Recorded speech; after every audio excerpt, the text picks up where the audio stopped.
Hey Capricorn, it's Kendrick from Providence. I am going to be giving you a proofread for October. Finally. It's still Libra season.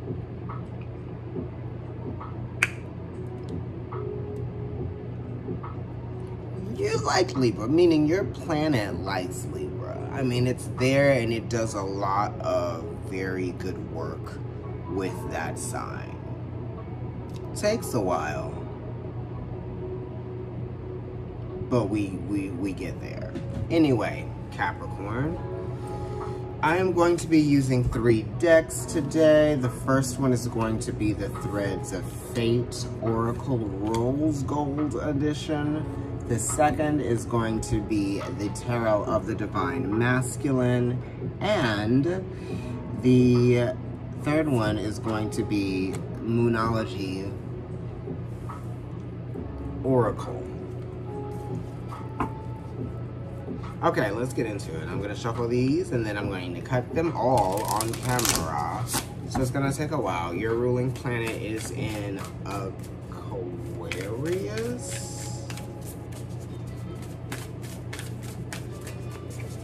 which is nice, you know. It's your second house, so you're having to rethink money. I mean, especially if you're a Capricorn rising, you know, finances are being tested, I guess, because that's what Saturn does, right? It tests us in that area where it is. And for you, it's in your area of finances for most of you. For some of you, it could still be in your first house of self. So you are being tested, you know, and Pluto is there too, calling your mother and bluff.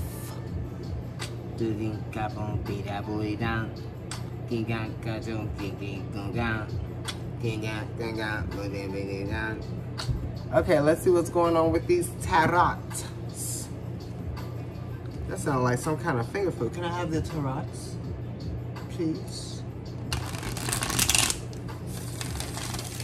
You know, aioli. Anyway, child.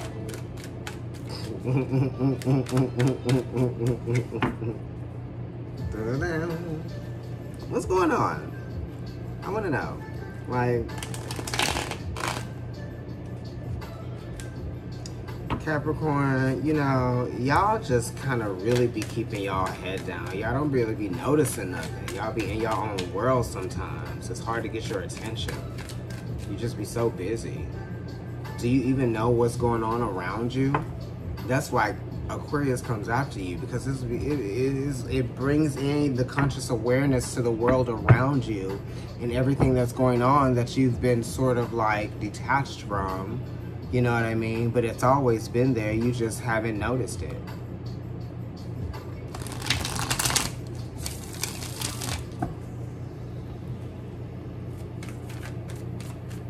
You know?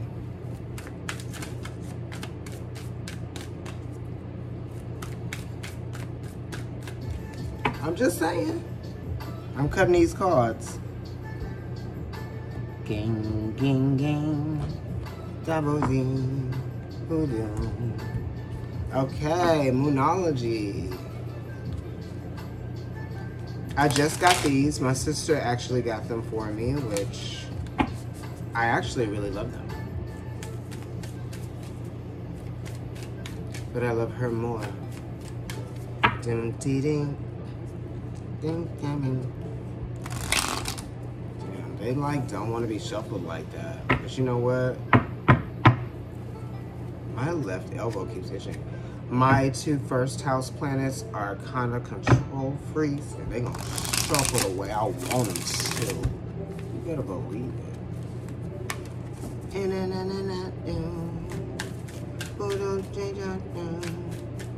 Who am I right now? One more time.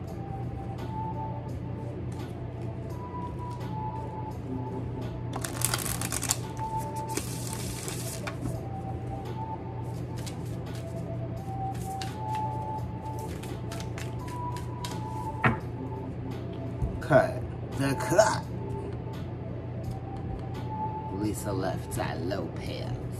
Okay, here we go. They're shuffled and they are ready to go. All right, Capricorn, what's going on with you? Surrender. What are you surrendering to? This talks about a fight, you know? Or it talks about a struggle. Because usually you have to surrender to something that you have been, you know, embattled with. Or something that you have been in the grip of, or something that you have been holding on to. Surrendering means letting go in some way to me, you know. To surrender, to understand the ending, or to, you know, be under, right? What am I saying? Be under,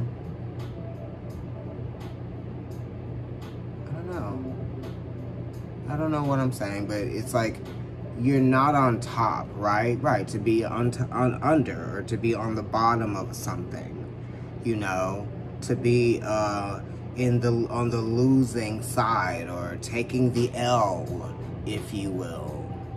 Okay? Surrendering. Maybe you played a losing hand or something. Or maybe you were dealt something and you played it and you lost. Right? You could be surrendering, you know, money.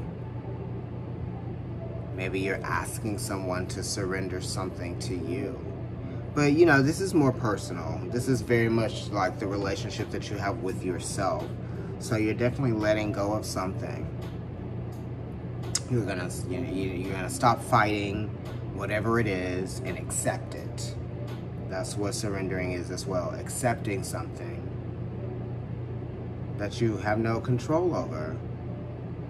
And also not allowing that thing to control you. Right? I spoke about being a control freak. And it's not like I don't try to control people. You know, I don't have time for that shit. But I like things to be a certain way. Anyway, let's look at what your other card is. I'm still kind of getting used to the the threads of fate. But you got the Five of Swords here. You know?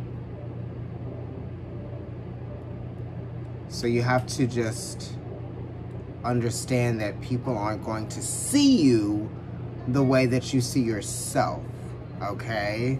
And sometimes things that you want to do or be or to accomplish, your hopes and your wishes aren't going to be aligned with other people's. And like what they believe isn't going to be the same thing that you believe, you know? You have to be your own cheerleader sometimes because other people will not be, right? There's a sense of ignorance here, okay? So maybe that's what it is. You just have to just surrender to the fact that these people, this person, this job isn't going to appreciate you the way that you deserve to be appreciated, or vice versa. You don't appreciate something the way that someone else would. So it's kind of like going your own way, or believing that you can when no one else does. You know what I mean? And that causes you to change your perception of the situation. You know? These fives, they are very, this is a very teachable moment for you with this being here, this Five of Swords. Okay? A very, very, very valuable spiritual lesson as well. It's forcing you to change the way that you see some people, okay?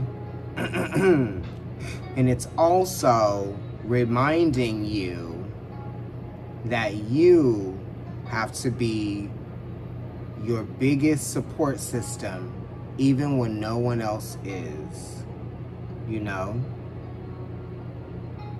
But also understand where you got to be realistic. Don't be delusional, okay? And also give people not a pass, but give them the benefit of the doubt, because they may not be ready to accept seeing you in a different way, or they may not like something that you have changed about yourself, or the way that your appearance might look, or whatever. There could be something that they're just not really feeling or into. You know, they don't appreciate whatever it is at 11:11 that you are bringing to the situation, or what you are bringing to the table. So don't persist to get them to understand, or be on board, or cheer for you, or any of that, because they're not ready. You know, you can't take people with you everywhere you go.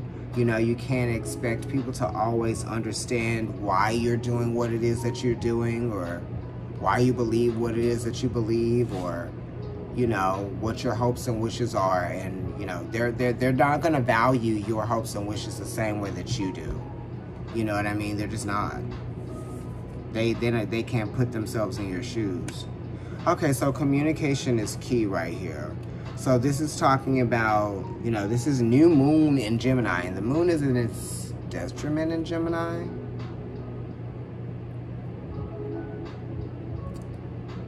Yeah, it is. And this is saying that, you know, it doesn't make any sense. So why are you trying to make sense out of something that doesn't make any sense? You know, it could just be like, I don't know, confusing, if you will. You know, it's a very hot, cold situation with someone, and you're ready to give up. Also, you know, communication is the thing. Like, you're not getting the feedback, right? New moon, that's black, that's dark. It's getting you set up for a new phase, you know?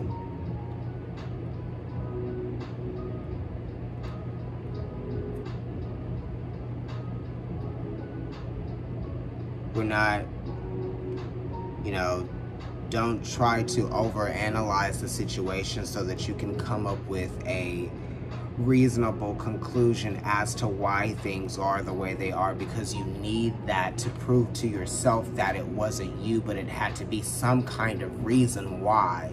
But it's not you. It doesn't matter. You know? This is, it doesn't matter. It doesn't matter. Doesn't matter. Doesn't matter, Capricorn. You know? You've got to surrender. Also, you can't force other people to think like you with this Five of Swords, because that's Aquarius. That's the rebellious thinker. Okay? And it also is someone that is creating a bit of a disturbance, if you will.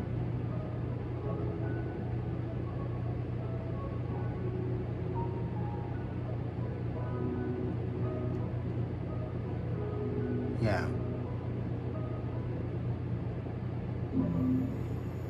So they've kind of like made you, I don't know, your mind is made up about this person. You haven't changed the way that you feel or think about them, or vice versa. They haven't changed the way that they think or see you either.